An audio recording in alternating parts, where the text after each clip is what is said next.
Welcome to the Life's Best Medicine podcast, where we are finding hope and healing one episode at a time. No appointment needed, no rubber gloves, and no copay.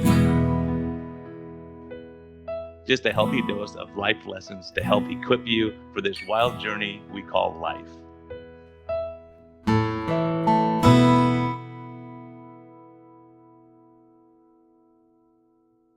Hey everyone, this is a friendly reminder that we are here for entertainment purposes only. We may not even be that entertaining at times, but this is not medical advice. Talk to your doctor, check with your healthcare professionals before making any lifestyle changes or medicine changes. What we're talking about is our clinical experience and what we've seen. And so if you really want our advice, you can consult us. You can actually consult me as a doctor, or you can consult my guest and get all your questions answered. But we can't give free medical advice because we can't pay our bills with that, but we can help to educate you a bit and allow you to think a little bit. And always reach out to your medical professional before making any lifestyle changes. Thank you. Discover a new path to wellness at Arizona Metabolic Health. Dr. Brian Lenzkes offers advanced medicine and personalized care, treating the root causes of your health concerns, not just the symptoms. Whether you're seeking direct primary care, effective diabetes management, or medical weight loss, with a holistic approach, our team is here to guide you every step of the way. Visit ArizonaMetabolicHealth.com today to learn more about our innovative health solutions. Hey everyone, I just wanted to thank our sponsors who sponsored this program here today, HLTH Code. They've been with me from the start. I greatly appreciate their support. And I'm so glad that they pay the production costs so we can get all these stories out to you. So please support them. HLTH Code, they have great vanilla and chocolate macadamia shakes, and you can make bars out of it. There's so much you could do. Go to their website. They have tons of recipes. I've been making the vanilla coconut custard. That's great, and just make some good fruit in there and enjoy it, some berries. And so HLTH Code, thank you so much. MetHealth is our discount code with them. So METHEALTH, you get a little discount. But as the summer's here, let's eat some healthy food and enjoy ourselves. And please enjoy this episode. Hello and welcome back to the Life's Best Medicine podcast. I'm really excited about today's. I know I say that a lot, but today I really, really, really am excited because this guy, it's funny, you run across people in life and you kind of don't know where the paths are going to lead and everything. So when we moved to Prescott, Arizona as our primary residence, I didn't know anyone. And we said, we'll just try out this church down the street called the Heights Church. And we walk in, and while we're kind of looking around, we're actually having that night, we're having our neighbors over for dinner to get to know them. And because we don't know anyone in the community. And so we're having a tacos and, carne asada type night, barbecuing and just getting to know people. And so we walk into the church and this guy is there and he says, "Hey, do you need some salsa?" Like, salsa. I'm like, salsa? Like, yeah, I hand out salsa. I go, is this part of the church or what? He go, no, I just like to make salsa for people to bless people. And man, that blessed so many people because my friends are neighbors and, I could talk about it. It allowed me to share my faith with them a little bit. Like, you just went to church and got salsa? Like, that's a crazy story. But Mark has such a crazy story. Mark King, such a blessing to have you. Thanks for all you do, and I know this guy's love. So we haven't really had a full-on discussion yet. So I'm glad we could do it with you for the first time.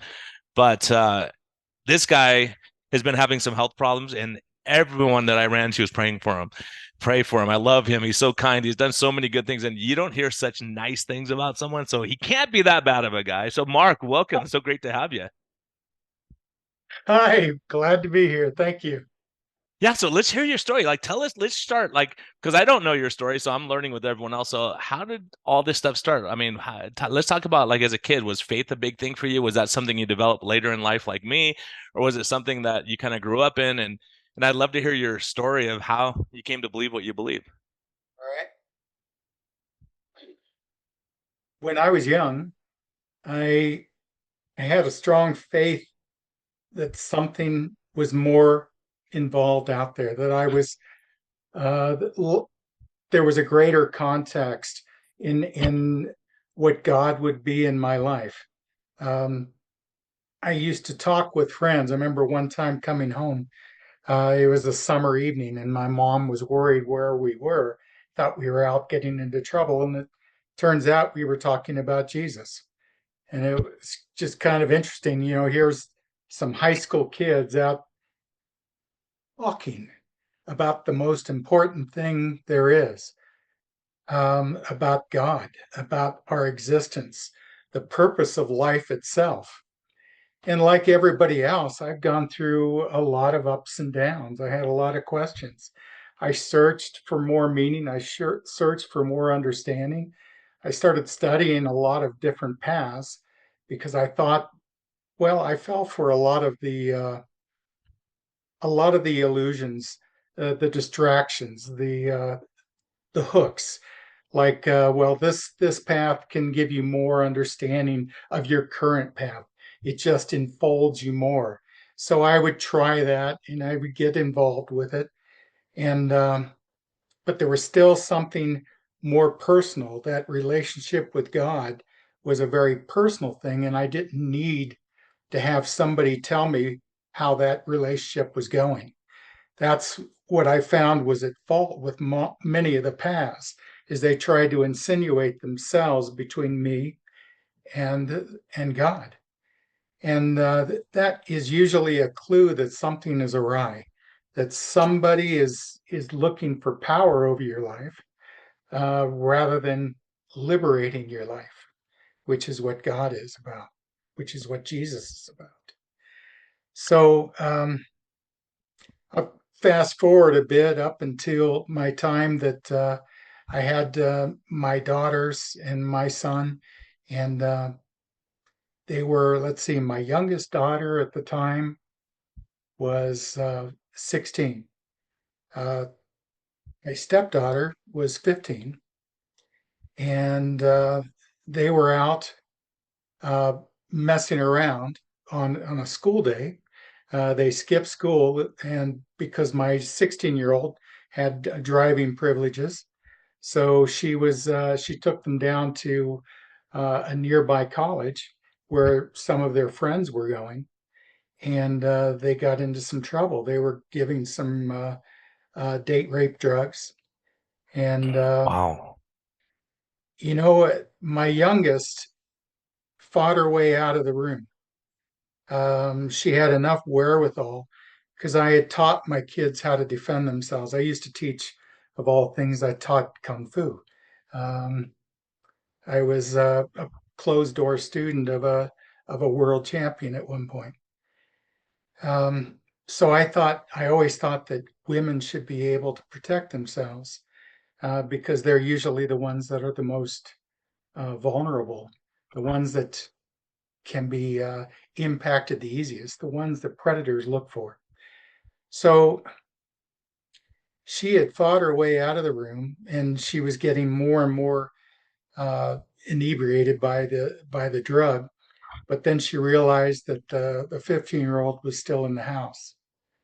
So she fought back in. She went back in because I always told my kids to always fight for the underdog, fight for the weak, uh, fight for those that don't have someone to stand up for them.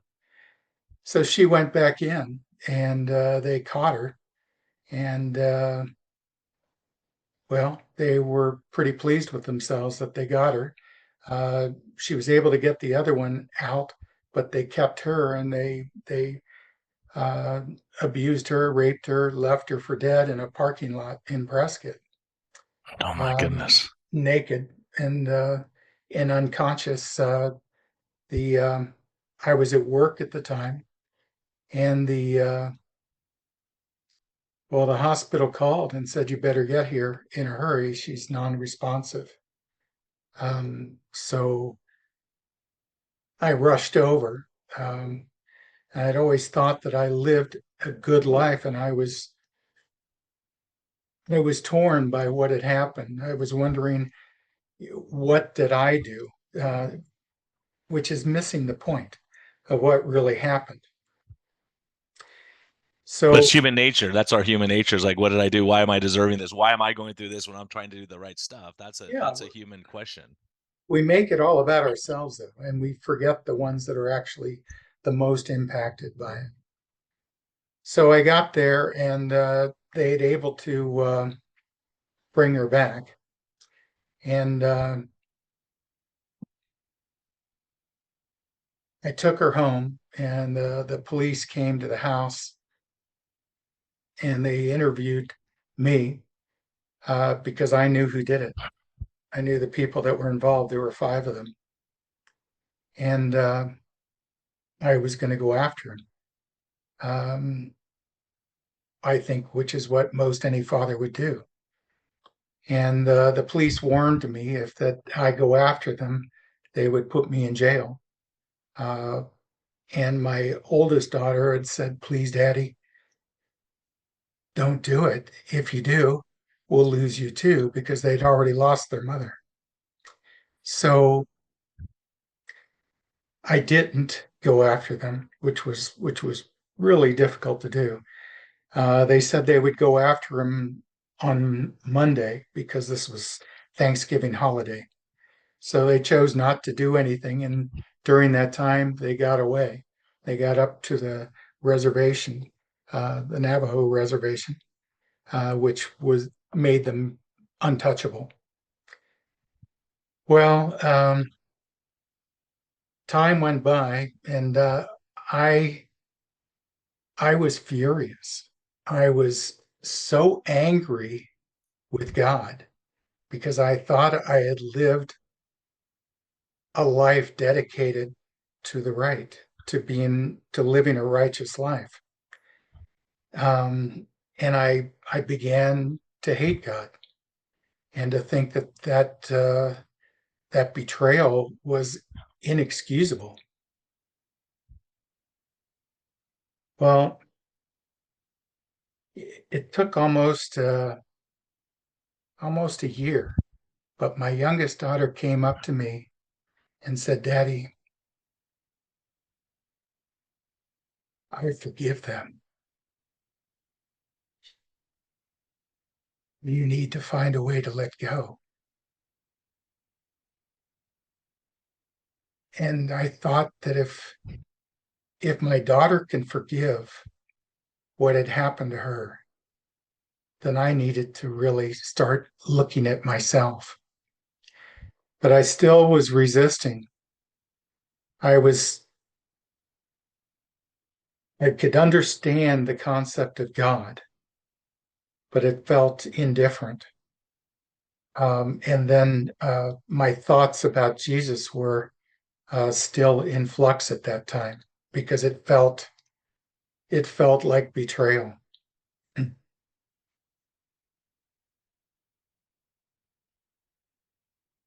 And that's when something amazing happened.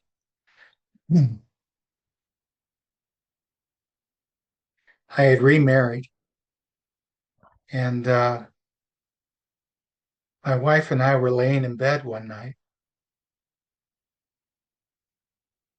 and I heard a voice, and the voice was booming. It was it was so powerful and so loud, but it wasn't yelling. It was speaking in such a way that I could not miss its presence. And I felt like the house was going to come down around me. I felt like all of the atoms were shaking. I sat straight up in bed, whereas my wife was still asleep, laying next to me. And I looked over and I just, how do you not hear this?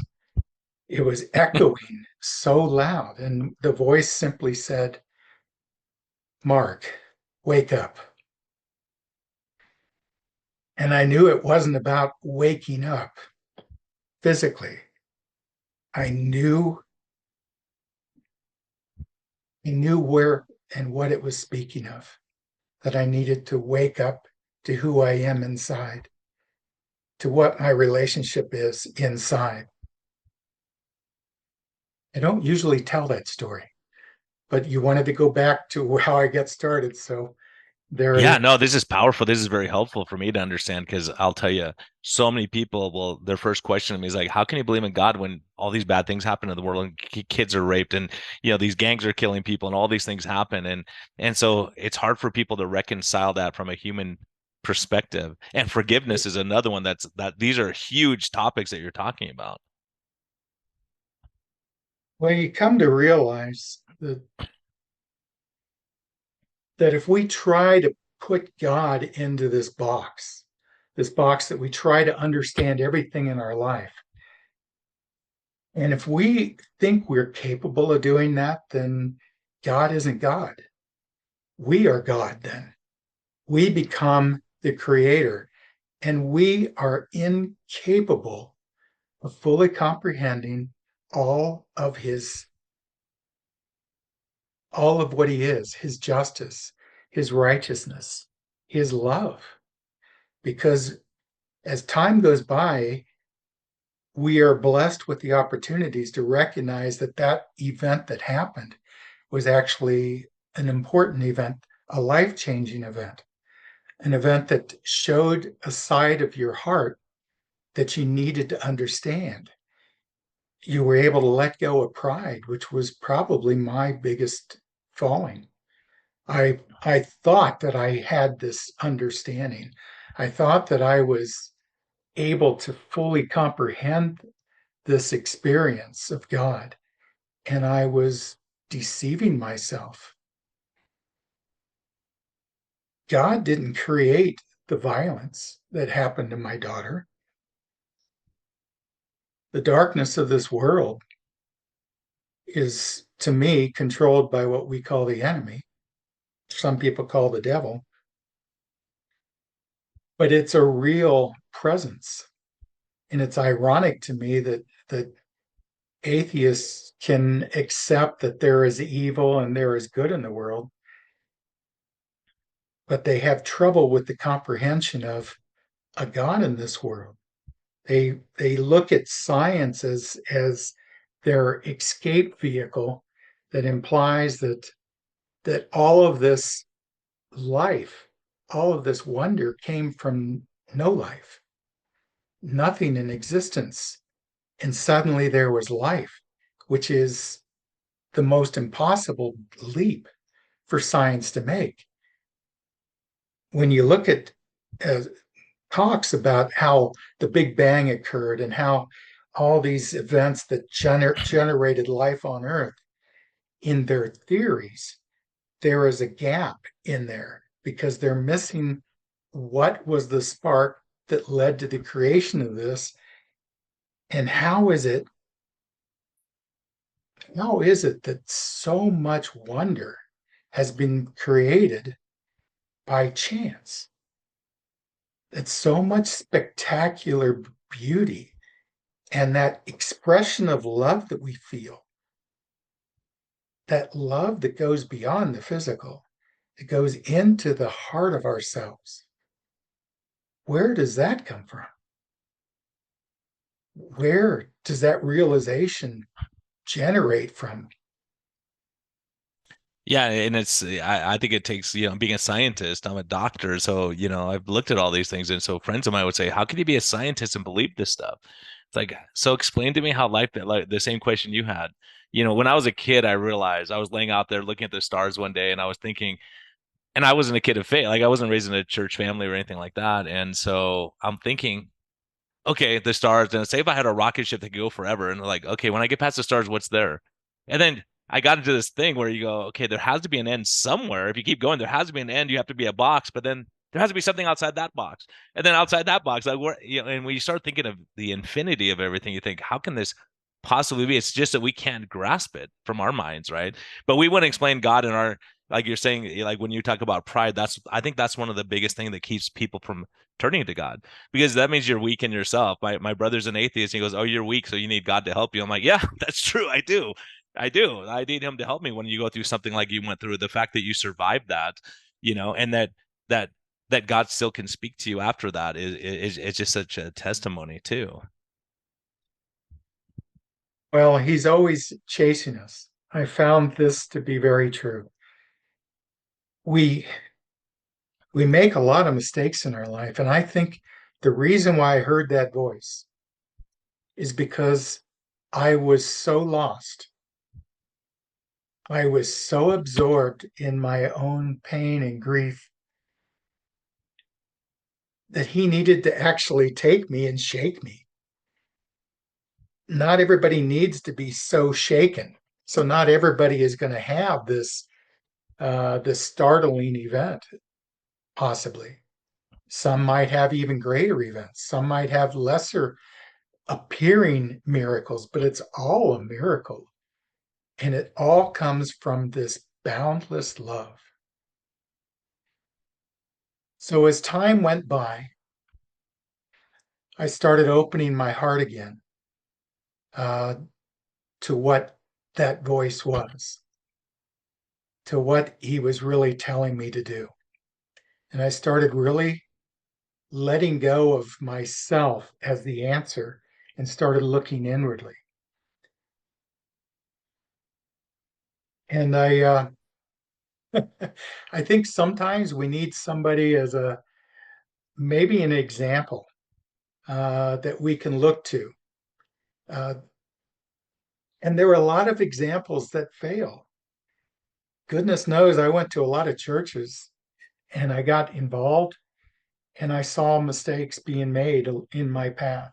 I saw people abusing their power because it's human nature. It's not God's nature, it's the human nature to take this adoration that people express. Oh, because you must be so close to God. You must be so aware. So I'm just going to invest my life in that. And people start becoming full of themselves when they never intended to in the beginning. And it's where a lot of, I think, I mean, we've seen pastors step aside that they have made mistakes because they are human. They're human first. And it's their calling to try to reach people because they have the gift of speaking. Well, we can always mess that up. Or the gift of music, right? Or healing or whatever it might be. And then our humanness gets in the way. And I talk to so many people who go, why? They'll say they don't go to church because they had a bad experience. They got someone treated them poorly or that the church wasn't doing the right thing. And I agree with you. It's so much that our humanness gets in the way of, it's your relationship with God is not necessarily what church you're going to necessarily. Right. In fact, you talk about that salsa thing. Um, I'm going to jump ahead a little bit really fast. When I talk to people about that, particularly new people, this church that we go to is kind of interesting because they give me a great deal of latitude. I go anywhere I want to go and talk to anybody I want, and I'm always looking for people that I haven't spoken to before. I always look for newcomers. And when I find them in droves. And when I do, I also remind them that it doesn't matter which house of God you go to, it's where you find Jesus. Where do you find the biblical teaching and find Jesus leading the way? And that is where I would recommend you look. So that kind of surprises some people because they expect me to give a sales pitch for the church. And although I say this is my home, it doesn't have to be that person's home. It Yeah, some Your people home may is not in like the the Lord. music. Yeah, exactly. It's where do you feel comfortable? Like, some churches are more formal, some are less formal, but I think, getting out there and just finding that, there's a lot of us sick people in the church, right? That we all need each Yeah, other we're a dysfunctional family. it is true. I mean, you say we're sick, we are. Uh, Church is a healthy church is like a hospital in a way because there's a lot of suffering, a lot of hurt, a lot of people at so many different levels of their understanding and their stages of growth and their stages of understanding what their relationship is with God. It doesn't mean that anyone is less than another one. It just means that they have this. Well, we just went through a series and I found it ironic because it's something I prescribe to also, is that there are certain stages, and one of those is a wall that you get to. And how do you perceive that wall? Do you perceive it as the end all, as a burden, or do you find a way to work your way over that wall and then make further steps? Um, anyway, to go back to where we were, um, I was I was watching some people that I worked with. At this point, that I was working for a place called Lockheed Martin, and I knew that a couple people there uh, were Christian, and I knew that they were very, very solid in their faith. I didn't know how strong they were, but they proposed that they were very solid, I think is the better way to say it. And I watched them without them knowing I was watching. I watched one in particular um, because I expected that they would fail like so many other places I've been. And I thought that, like so many people who get into religion or get into churches and turn them into almost a cult relationship, that might be what was going on with these individuals as well. But I watched him for about a year because I had time, but I also I think I was invested in seeing them fail. But it was the most interesting thing. They never once betrayed their faith, never once. And I thought, okay, there's something to what they believe. If these people can be real, then maybe there are others. At that point, we were notified that a friend's son had passed away from suicide. And interestingly, the funeral was going to be hosted by the church, the Heights that I go to now. I'd never been in the Heights before. I knew that my friend that I had watched all this time was at Heights. Um, and it turned out as I was watching him, I found other people where I worked were going there. And I remember going to this service, and it's a tragic event. A young man who commits suicide that has lost all hope is heartbreaking. And my heart went out to the family, but I also noticed something unique there, that there was something different than all the other churches I had visited. And as we were leaving, I told my wife, I think we need to come back here. And we started coming.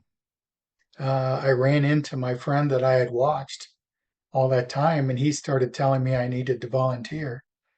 And I kept saying, no, no, that's okay. I just sit in the back, which is where a lot of people start. They don't want to be, they don't really know who to talk to or how to talk to anybody. So they sit in the back, which happens to be where I look for people most. Um, but at one point, I decided that I really needed to recommit my life. I had been baptized before when I was young, but it was a time when you don't really know what it means. I chose to be baptized again, and this was uh, quite a few years ago. And it was awesome. I still remember it. I have pictures of it. I was thrilled because I'm declaring publicly, which is the purpose of a baptism. I declared publicly that I dedicated my life to the teachings of Jesus, that I would follow him wherever he leads. And I felt so much completeness and joy. And as I walk out, who was there to greet me, but my friend and the other guy, and we all hugged and Mm. we were all sobbing because they had no idea that I was doing this. And then I accepted the invitation to volunteer, and the rest has been what I do now. Um, it's kind of funny how the salsa thing began. That's what that banner is behind me. My daughter made that up. Um, she makes websites. And she thought, Dad, you need to have not only a website, but you need to have something as a background rather than just your room. And I said, okay, I'm easy. So she made something that looks like the containers that I pass out. Yeah, Uh, awesome. That just stack. I was wondering whether I'm like, I'm trying to figure that out. Okay. The salsas, yeah, all stacked up, and that's kind of been your ministry, right?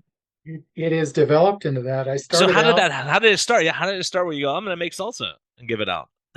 well, the guy that I was going that I worked with, he ends up being one of the pastors at the church, and he's Hispanic, uh, and we just had a great relationship. So we would meet periodically for lunch, and we'd always choose a Mexican restaurant because I love Mexican food. And I would try the salsa, and I said, "This is pretty good, but I can do it too." And he said, "Well, you're going to have to make it really good because I'm Hispanic, and I'm going to judge you pretty harshly." And I said, "That's okay, just try it." So I made him one, and he ended up having it every week for years. He insisted on having one, which was kind of fun. But in the time that I was making it for him, I started by making a few more because he would let other people sample his, and then other people would ask for it. So I started making it for more people. It started out just for friends, people in the church that I knew. And then people started they started hearing about this salsa, or they would see somebody walking around with a container. So I started making bunches, and every weekend now, I make it every Friday or Saturday, and I make several sets. I've given away now over 5,300 containers, and I never take money ever. I know I tried that. You I didn't never take it. sell. This is a Yeah. gift of love because the reason why it's important to give it away is because it's what Jesus taught us: fellowship, to eat together, to share. And people would tell me these amazing stories that they would have with people. I had this one lady who came back and told me that her son didn't want anything to do with Jesus, didn't want anything to do with the church, but he found the salsa in the refrigerator, and on the label I had this three words, and it said God loves you. And so he calls it that Jesus salsa. And now he's interested in coming to the church because he loved Yeah. eating the salsa. And they would give it to neighbors and people would share it. I've actually had people from other churches that visit us. I just had another one today from the CCV down in Phoenix, or this past Sunday, and I gave them one. They just, you come to church to get salsa? No, you come to church for love and fellowship. And here you go. Yeah, Uh, so it's breaking bread together. It's really, my neighbors have mentioned it several times. Remember that guy from church gave you salsa that time? That was crazy. Like they're like, why? So how long have you known him? I'm like, I just met him today. He just said, welcome to the church. Here's some salsa. I make him like, what is the catch? You know? So, but it's showing God's love in a practical way, right? That's something you can, well, chips and salsa. I mean, hey, so I have to ask you one side question real quick. So, since you're the salsa expert, where's the Mexican place in Prescott where we can get good salsa? Do you have a favorite? Us Californians, moving in it's a rite of passage for us. my favorite, Mexican That's not yours. salsa Yeah. is a place called Arturo's down in Prescott. Okay. Um, it's just a small place. I remember them when they just began, and it literally only had three tables in the place. Wow. And they've grown and grown. I don't see the owner there anymore, but that's still where that friend of mine That's and your I go-to, go. right? As yeah, if I eat it outside, yes. Your salsa was legit. I was like, okay, this white guy's coming up with salsa. I don't know. But man, I'm telling you, my Hispanic friends were like, yeah, this is legit. This is good. Where'd you get it? So you're popular for sure. That's why I wanted to have you on to get your favor, you know. I make a spicy one too. Uh, but people have to ask me for it because I make mostly first time meetings. And first time meetings is usually a Yeah, you got to mild be medium. careful. Yeah, yeah. You don't know. You don't want anyone to go home and have a stroke from too hot Yeah. salsa. So let's get back. So now that you're doing this ministry, and so what's happened since then? Oh, I started doing that maybe 5 or 6 years ago. Started bringing stuff in, and the church never let anybody else do that. So it is unique. Uh, but they know I take great care in safety and in cleanliness. Big deal to Hmm. me. Yes. Well, uh, I have a heart problem, and while I was still working at Lockheed Martin, I was starting to have periods where I would get very lightheaded, like I'm going to pass out. And then after a period of time, I started to truly start passing out. And I thought I'm dying. And I didn't want my wife to know or to worry about it. So I thought I could hide it.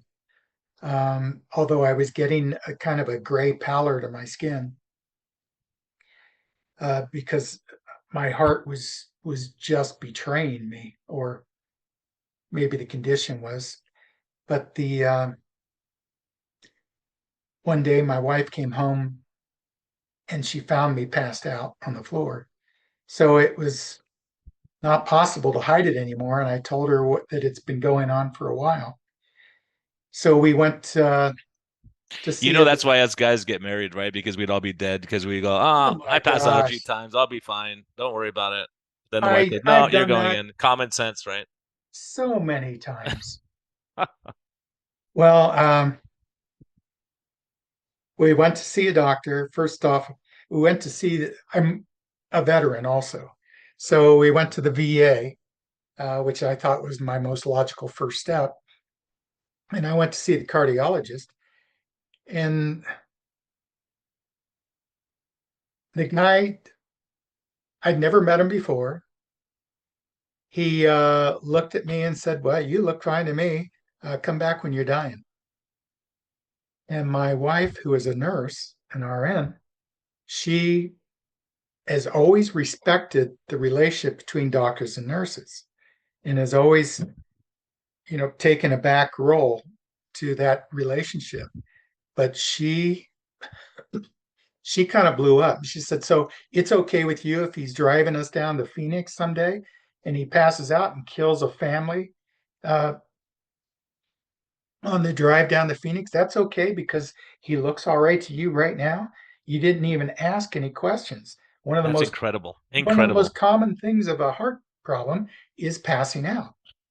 Uh, Yeah, you go to the hospital with syncope, that's a golden ticket. You're gonna get a huge workup, right? You don't just say, "Oh yeah, just wait, come on back." Yeah, that's shocking actually to me. Even though I see hear all the crazy stories, that is shocking. well, he kind of leaned back a little bit and he said, "Well, I guess I could give him one of those halter vests." And she said, "Well, that would be great." So they plugged me into it, and sure enough, uh, one day I passed out again, stepping out of our bathroom, and I woke up as I always do, and I thought, okay, well, I'll just sleep it off. I got a call from a VA doctor down in Tucson. My VA doctor is in Prescott, so I was really lucky to get this other person who was on call that night. And he said I had can't remember what the term was. It was something about long phase or something. The long, A I, QT prolongation or a yeah, it could be a arrhythmia like a well, SV, it was supraventricular VTech. tachycardia or VTAC. Holy cow. Yeah, VTAC is the shock. Yeah, That's when you need it a shock. it was. I said, well, he said you're going to die tonight if you don't get to the hospital. I said, I'm okay. I'll just lay here and we'll go in the morning. And he said, no, you need to understand. You will die tonight. You Yeah. This is prolonged. You have a very serious form of VTAC, which is already bad enough. Hmm. So we went and we went to a not to the VA hospital. We went to the nearest one to us, the Prescott hospital, and they couldn't handle what I had. Hmm. So they sent me down to Phoenix, and that's when I had my first set of ablations. And then they put in a device. Uh, they did have to shock me, of course, uh, but the device is really practical. A lot of people don't like it because it will shock you. But it But shocks you when you're gonna die, so it's kind yeah, of so restarts your it's heart. So kind of you got to useful, deal. doggone it. Yeah, yeah, you got to deal with the little inconvenience I sometimes. find Yeah. I think that too. I find it sad that some people want to turn it off because it's giving them a chance. So what if it hurts? It only hurts for a moment. So anyway, uh, a year went by after this, and I was feeling pretty bad again. It was Christmas Eve, and on Christmas Eve, we bring all of our grandchildren over, all of my children, all of my wife's children, and we have dinner. And then we go out and open presents for all of the grandkids. It started out because our grandkids didn't have enough money to buy presents. So we would create the that present type atmosphere for the kids. So it would take the pressure off of them, plus everybody would be together. It'd be a wonderful holiday. And we had done this for years. As time's gone by, they are able to do it now on their own, but we were still meeting here and still do every year. Um, Also, Christmas happens to be my birthday, so it was a double thing. They would have a party that day, uh, or Christmas. They bring out a cake and everything also. So I made dinner, which I always do, and then I wash dishes. It's my way of saying I love you by washing your dish and taking care of everything and putting it away. And I was leaning against my uh, countertop in the kitchen, and I felt so bad that at almost all day, like those conditions were coming back again. And then I had this pain. It felt like my chest. It felt like my heart exploded. I thought I was dead. I remember leaning forward because of this burst, and I all I could do was look at my wife. I have a saying on the wall that says, "If I had to choose between breathing and loving you with my last breath, I would say I love you." I always thought I would have enough strength to do that, but I couldn't. I couldn't speak. And I remember as I was hit just before I hit the ground, I thought, so this is what dying feels like. And then I was gone. I was gone before I hit the ground. Um, in the kitchen where this happened, my wife was screaming. Uh, she's been a nurse for 30 years, but when it's your own spouse, it's a little bit of a different experience. I suspect that's why you aren't allowed to operate on your own family members because your clarity is gone. She was screaming. She told me later they could probably hear her in the next neighborhood. Um, my daughter was on the phone. She had called 911. The kids were gathered around.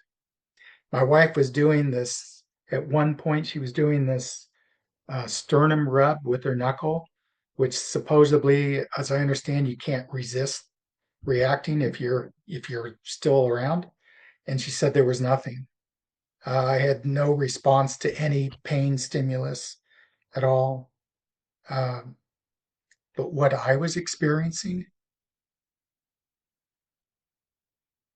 was spectacular. I was in this living light of unbounded love, unex- unbelievable love, acceptance, complete joy. I knew I was in the presence of God. I was so complete by this experience that I thought of nothing else.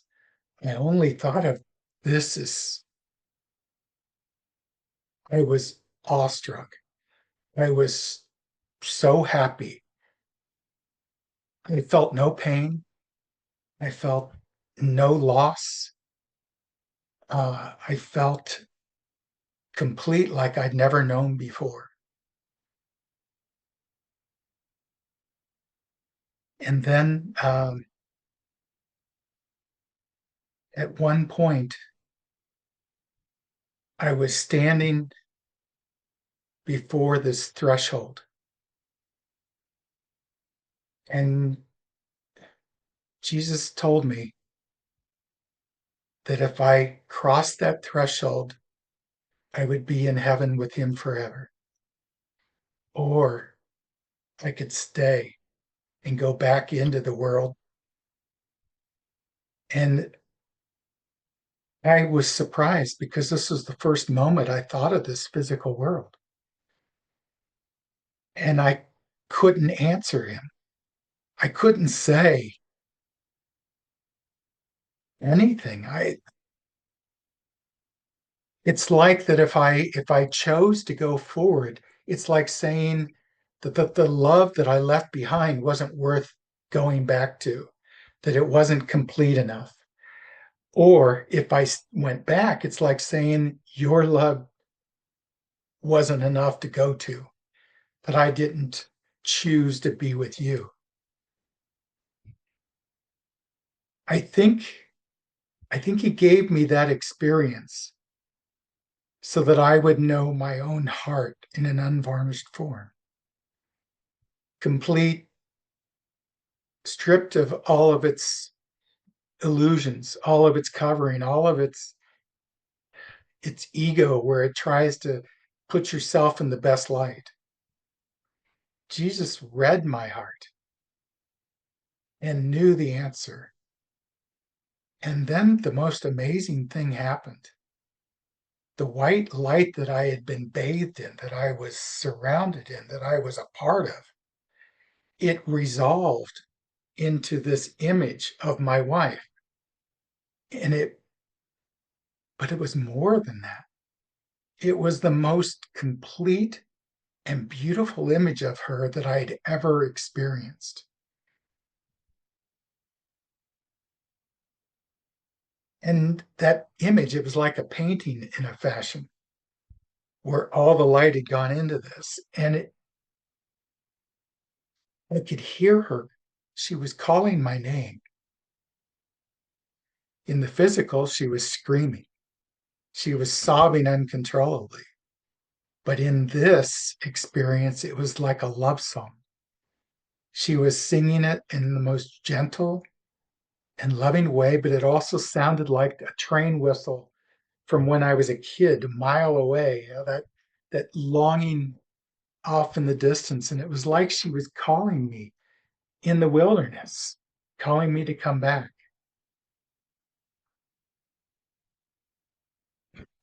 And then Jesus gave me three words. And then I was back. I was laying on the floor and I was watching my wife frantically working over me. I could hear the ambulance in the distance. I'd been gone for about 15 minutes. I could hear the ambulance. I could hear her giving directions to the people in the room. And she looked across me like that and then took a double take because she saw that my eyes were for the first time looking back at her. Before that, I wasn't there. She insists that I was dead. Um, and she had seen death many, many times in her career. Hmm. So she did a double take and she looked at me. I could feel her tears on my cheeks. And I said the three words that I was given, and it was simply, God loves you.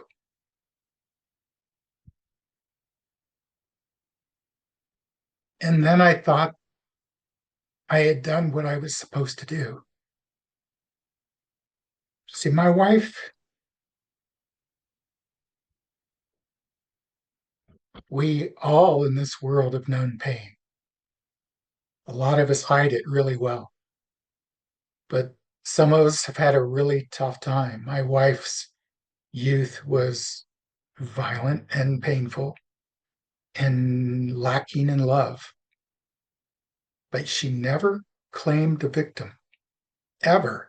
One of the most amazing things about her was that she always took charge of her life and where she was. She made herself a nurse when she could have been just someone who was in the background.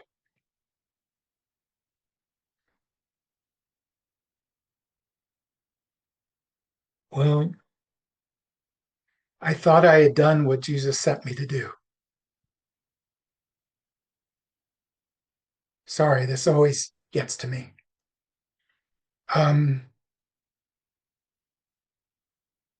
she needed to hear, like all of us need to hear, that he truly loves you. And for me, the veil between life and death was like a thin veil, and I could slide back over so easily in that moment. And I started to because I wanted to be with Jesus. I was able to say my goodbye and I was able to give her the message, but I wanted to be with him. And she saw him instantly what was happening, and she grabbed my shoulders. And she shook me and said, "No, you stay. You stay." So I did. I stayed in this world of pain, but it's also a world of amazing love, great love.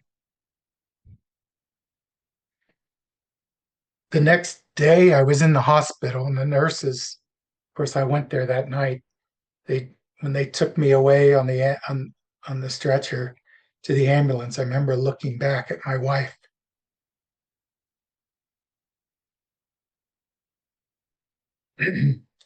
I told her to stay because we had our house full of family. And I just saw them fall into each other, sobbing uncontrollably.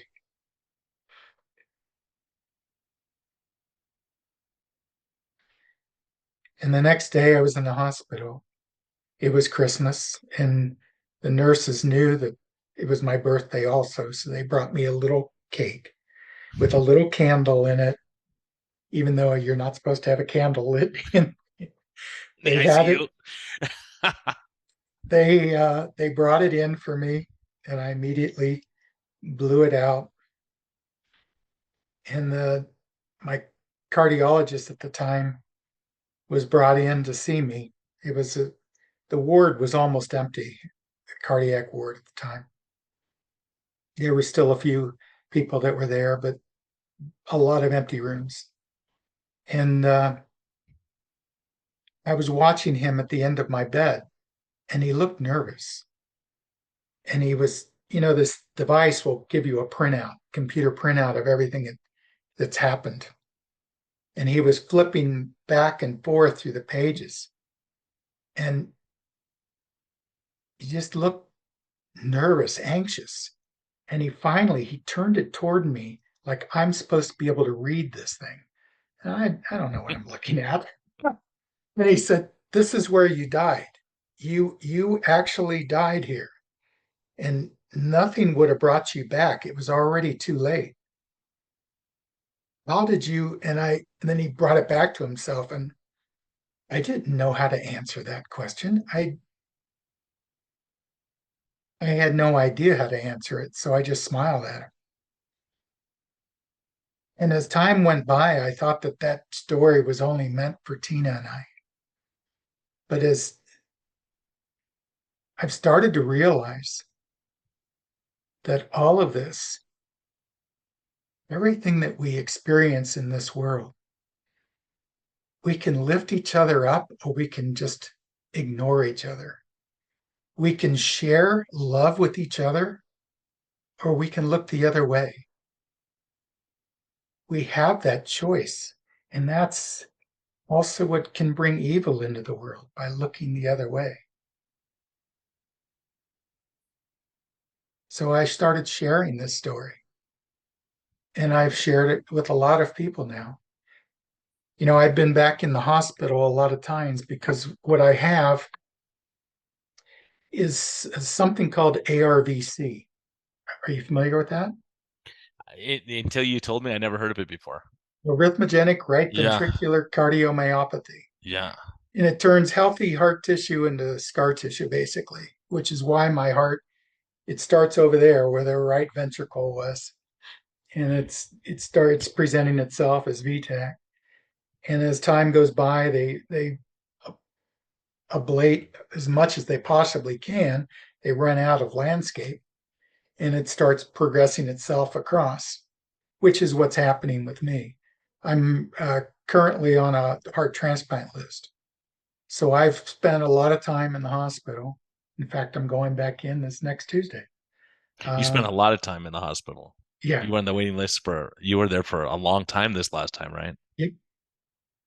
And for whatever reason, it didn't happen. But what did happen was the most amazing thing. I actually had people, staff, doctors, nurses, uh, uh, the support staff, they would show up in my room and I had more than once where somebody would say, "I was told to ask you about Jesus." So I would say, "All right, let's talk." Um, and it, it's funny. I got very ill at the end of my last stay. I got an infection when I was in ICU, a staph infection, and they didn't react to it fast enough. And it started in my arm, and it became swollen like a football and hard as a rock. And I started fading, and I remember that they called an emergency uh, over the PA system because I passed out with my nurse there. Um, she spun us and we tossed me into the bed.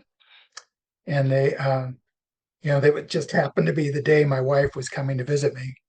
And she heard the announcement, they give this code such and such, uh, room such and such, and she instantly knew it was me. So now she's running through the hospital to get up to my room. Well, the most amazing thing happened is I'm laying there thinking, okay, I guess this might be it. Because I was really extremely lightheaded. And the room,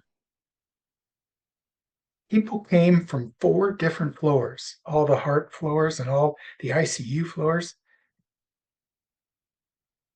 These people were standing around the edge of my room and then outside of my room. All these people that I had talked to,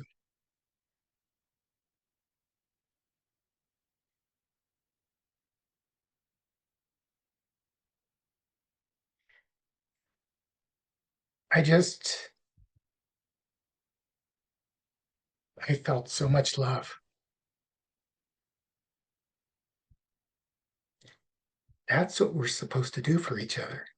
Mhm. We're supposed to listen and reach each other. And it means also loving the ones who won't love us back. Jesus didn't say, well, don't love them. They're they're a lost cause. That's for him to decide. But for me,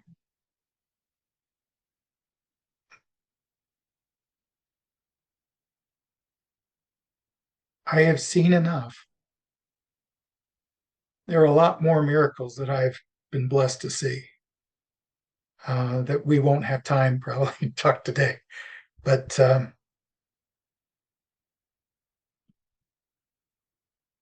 I feel the greatest, my greatest dream is to one day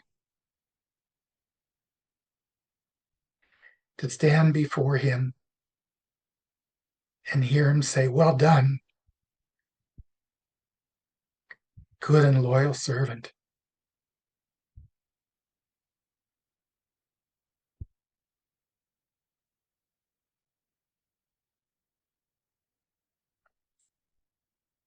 I am I am blessed now to be able to talk to people, to be able to love people without limits.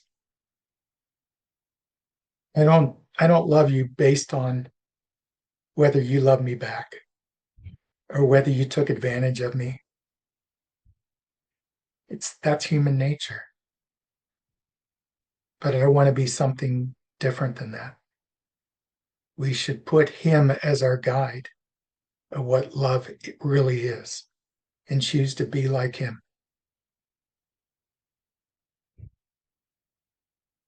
All right. I've talked a lot, so I No, I apologize love it. if No, I I've love run it. way over. No, you haven't run over. This is amazing because this is so important. I mean, it touches me too because just hearing your story, it reminds me of one of my best friends, a mentor of mine. He got pancreatic cancer and he was dying, and we would talk, and he goes, I'm dying, and people know it, but all these people I don't want to talk to come, and then like I don't want to talk to them. I don't want to like they just come into the room, and he goes, I see him there, and I go, oh. I just want to go. I just roll over and pretend like I'm going back to sleep because I don't want to deal with them because they're not a close friend of mine, right? It was his but one time I was sitting there waiting and we were very close and he was out and I was just sitting there waiting for him to get up. And he was one of those guys that would I would go to give him something to drink and he go, no, you first, like you have something first and then worry about me type thing. And anyways, he came up, he woke up and he looked at me and he was so like the disappointment was very clear on his face and he was a strong man of faith. And I go, oh, it's not a good time. I can go. I'll come back. It was no, no, no. I'm so happy to see you. And he goes, I was just with my sister, and I was in paradise, and I came back. Like, why did I have to come back? But it's good to see you, Brian. But and because I'll tell you, your story is about grace and forgiveness and God's love and all those things and the impact you have on the people. I know because so many people are praying for you and love you and care about you. When I was gone for a few weeks in out of town and out of the country, and I was like, "Ugh, how's Mark doing?" But I don't want to ask. I don't want to know, but I do kind of want to know, and I want to pray for him. And it was like, and when I saw you, I was like, "Oh my gosh, Salsa Mark, how are you?" Like when we ran into each other at a function, and it's just like, but I can see that, and I'll tell you, and I think this may help a lot of people listening.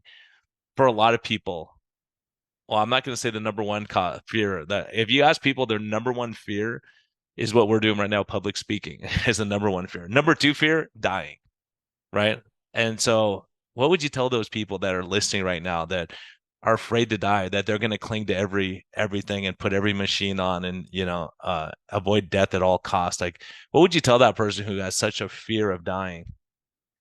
You asked that because they the Heart team was thinking that time is getting kind of critical, not just because of age, but because of conditions. So they were talking about putting in an artificial heart and Mm-hmm. to bridge me over. And I told them I won't do it. And I told them I'm not afraid. And it catches them off guard a little bit. Um, so they asked me to tell them why. So I told them this story. And all of the staff there is listening to it. And then they asked to know more. So then I gave them that to my website. But what I would tell them today, oh my God, that God loves you. And all he wants is a relationship with you. All he wants is to know you intimately and to bear you, to walk in your fears and your questions with you. Being afraid, I understand. I see people on those floors that I'm on that are afraid. So that's part of what I do. I talk to people, trying to help them not feel that fear. Fear is what hurts. Fear is what causes people with terminal illnesses to suffer at the end because they're afraid of what comes next. But he is standing there with his hand out to you right now. And all you have to do is to look at him and welcome him into your life. And the whole experience, the whole world changes for you. Are you going to have an instantaneous realization that's going to knock your socks off? Maybe. I don't know. But it may be a progressive thing. But I promise that things change. And you stop thinking about the fear and start feeling the love and the wonder of it all. Yeah, when you're telling your story, I think of Philippians 1:21. For me, to live is Christ and to die is gain. It sounds like Gosh, yes. that's right where you're at right now. You're waiting for a transplant. Your life's in the balance. And I didn't know the rest of your story, which is amazing, and I'm so blessed to hear it. And I appreciate you sharing that with my audience here. Yeah, just to so since you're in the position you're in right now, uh, what's life's best medicine for you? For Mark King, what's life's best medicine? Where do you go when things are hard, or what gets you motivated to get out of bed in the morning, or what are you going to tell people that matter when you're on your hospital bed? What matters most is increasing that bond, that relationship, is to understand them a little bit more each day, to understand God's message a little bit more each day. I read every day. I read the Bible. I listen to music. Um, I share it with people whenever I have an opportunity. I don't back away from that opportunity. Um, what gets me up is you never know what that next day could be. I told somebody once, because I was feeling better. I said, what if I was healed?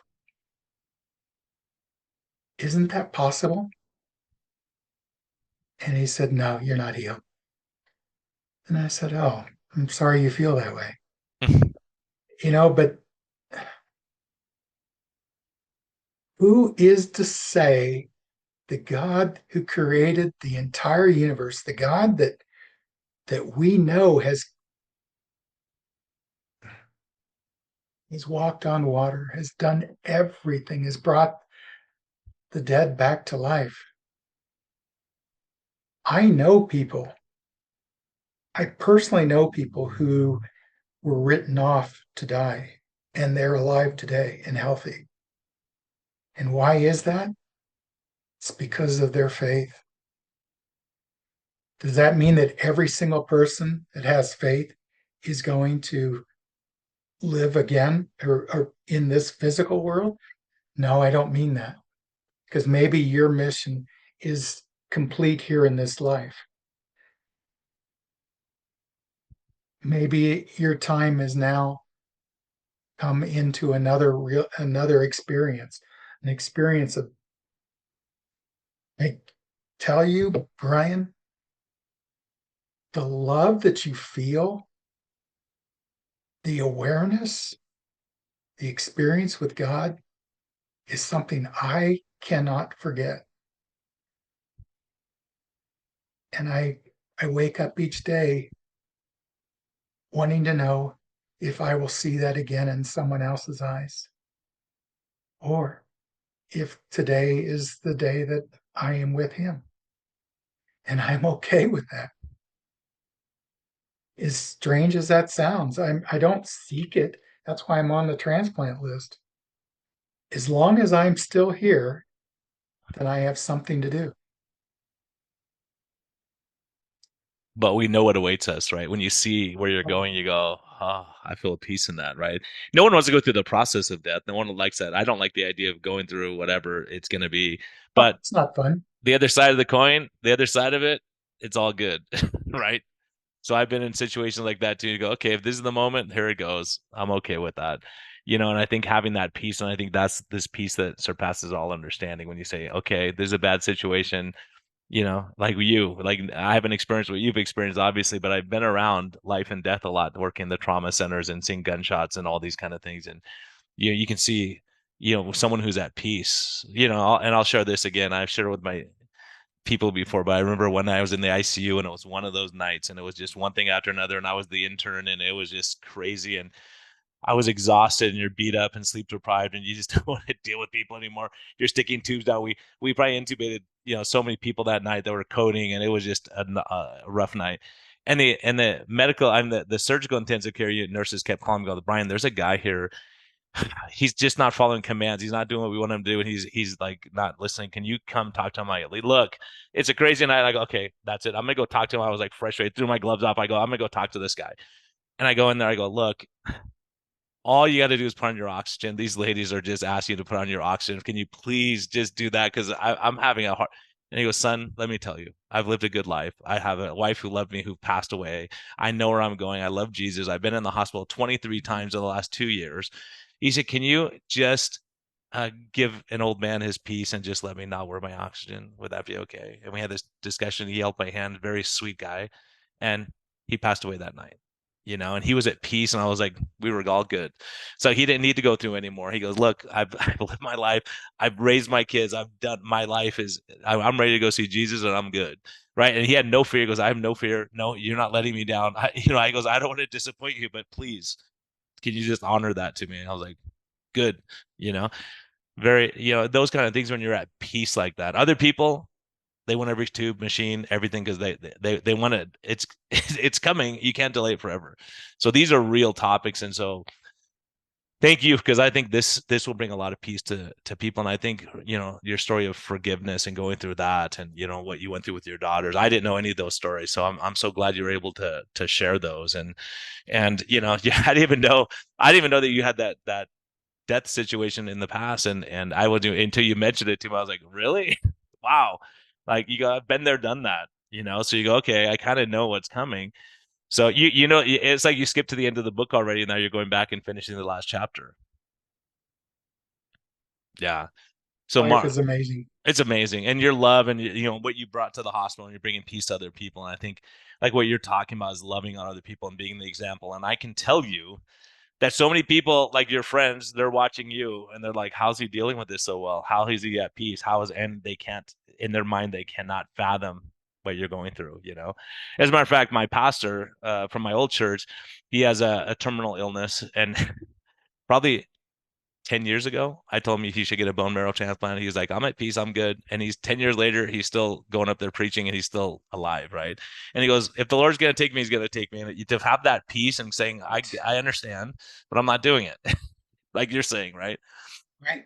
Getting an artificial heart for now, it's like, no, I'll wait and see if the Lord has that in my will of that, or being healed or whatever it might be. So thank you for this time so much. Who I knows? greatly appreciate it. And my listeners, and I'll tell you, this is life's best medicine, people. This is real. This is I think be kind to yourself, be kind to others, like I always say. And this is, platinum level, like what really matters in life. This is like some of us don't think about that. And I will tell you, I know a lot of people who have fancy cars, fancy houses, nice clothes, nice watch, the newest iPhone, but they don't have that family who loves and connects and bonds and loves them. And I'm telling you, if you want to see what a rich person, that's what a rich person is.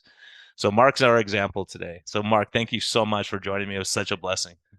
It's truly been my honor. Hopefully, we'll see you again soon.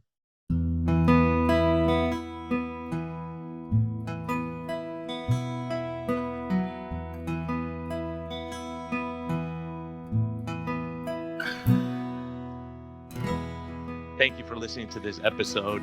We greatly appreciate your support. We would greatly appreciate a positive thumbs up on all of the platforms like iTunes and Spotify or wherever you're listening. And we just thank you for our Patreon supporters. We greatly appreciate your help in getting this message out. We think there's a lot of important information. And hopefully this helps you. Have a great day, and thank you for listening, and thank you for your support.